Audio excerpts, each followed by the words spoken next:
Melanie Traylor. Today we are looking at work in progress or WIPs storage. So I feel like I'm really bad at storage, but I get a lot of overwhelm when things start feeling clutter. And this room that you kind of see back here behind me, this used to be my daughter's childhood bedroom. And since she went to college, it has just been like an add-on room for my cutting and my pressing. I do all of my cutting and pressing now in that smaller room. It has a pretty decent amount of storage in the closet. Since the closet is nothing but quilting stuff, it actually has a lot. But it only had one rack running across of it, like a very typical 1980s closet for clothing. So I finally invested in some shelves, which were very inexpensive, by the way. The most money that I spent on this closet organization was for the shelves that I want to say they were around $30, $40 for the shelves. So not a lot of money invested in this, but a lot of rewards. So before what I'm about to show you, all of my WIPs were just kind of, the WIPs that had the quilt top completed, they were just kind of piled in a stack in the closet.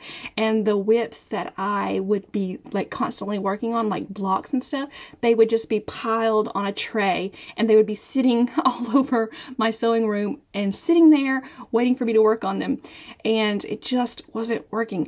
I just felt a lot of clutter, a lot of overwhelm. So I finally got the shelf done, and I was impressed by how little money needed. I had all of these storage baskets. I had all these little bins and totes. They just weren't in a nice place on a shelf. They were just kind of chucked all over the place or piled high all over someplace.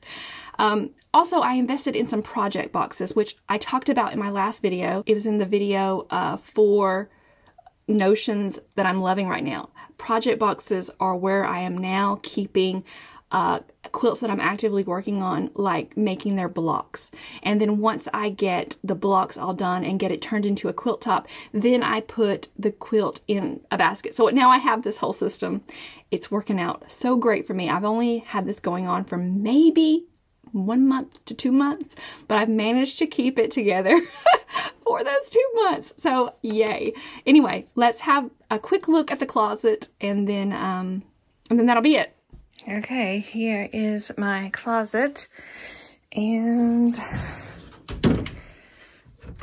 here is a look at it inside it. And I'm going to link to a video that I posted on Instagram a couple months back where it had the before. So you will see how big of a change this is for me, because before was really bad. And now it looks like, you know, pretty organized. There's still a few things that I'd like to change. All of that is my pearl cotton balls, but it's for the shop. So this isn't my personal stash. This is just kind of where I'm keeping the shop's stash. So I'd like for that to look differently, but it's really important for us to be able to see the number of the color and be able to find it quickly when we're filling orders for it. So that's a little bit of an eyesore for me. I just don't know what else to do with that. But what I really wanted to show you is everything else. So in the wire baskets, I have my WIPs, and each basket has one WIP. And most of these have the batting already cut, the quilt tops done, and the backing. Pretty much every single one of these baskets is the quilt top and the back and the batting, and it's just waiting on me to quilt it.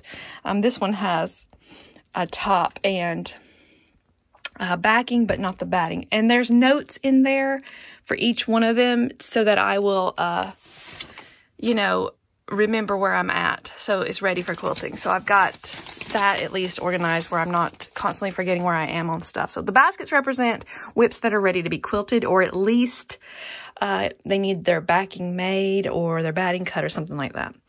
The boxes, the project boxes, which I talked about a little bit last week, project boxes are whips that are in progress. So all of them aren't full right now either, because I've really been on a roll getting quilt tops complete. But you can see that my blocks are in this one, and I think the pattern is at the bottom. So that that's kind of what I'm doing. And when I work on the blocks, I pull the whole box out, work on it, and then put it back. So that's what those boxes are. This quilt is at a window. I'm almost done with it, so that's why it's almost empty. But the bottom one, I just kind of put orphan blocks in because I didn't know what to do with all these orphan blocks, but they're in there. The rest of them are free for me to start another project, as if I need permission. And then everything else is kind of just stuff, right? Okay, so this is my basket of rescue quilts that I just need to quilt. They're just tops that I've bought here and there. I told you what the wire baskets are. There's just little stuff here and there. There's more rescue tops in this one. This stuff is stuff that companies send me, so not really, I really just don't know what to do with it. That one holds wide backs that are like scraps of wide backs. That basket is trim, so those aren't things that I use or get into really often, so they're there.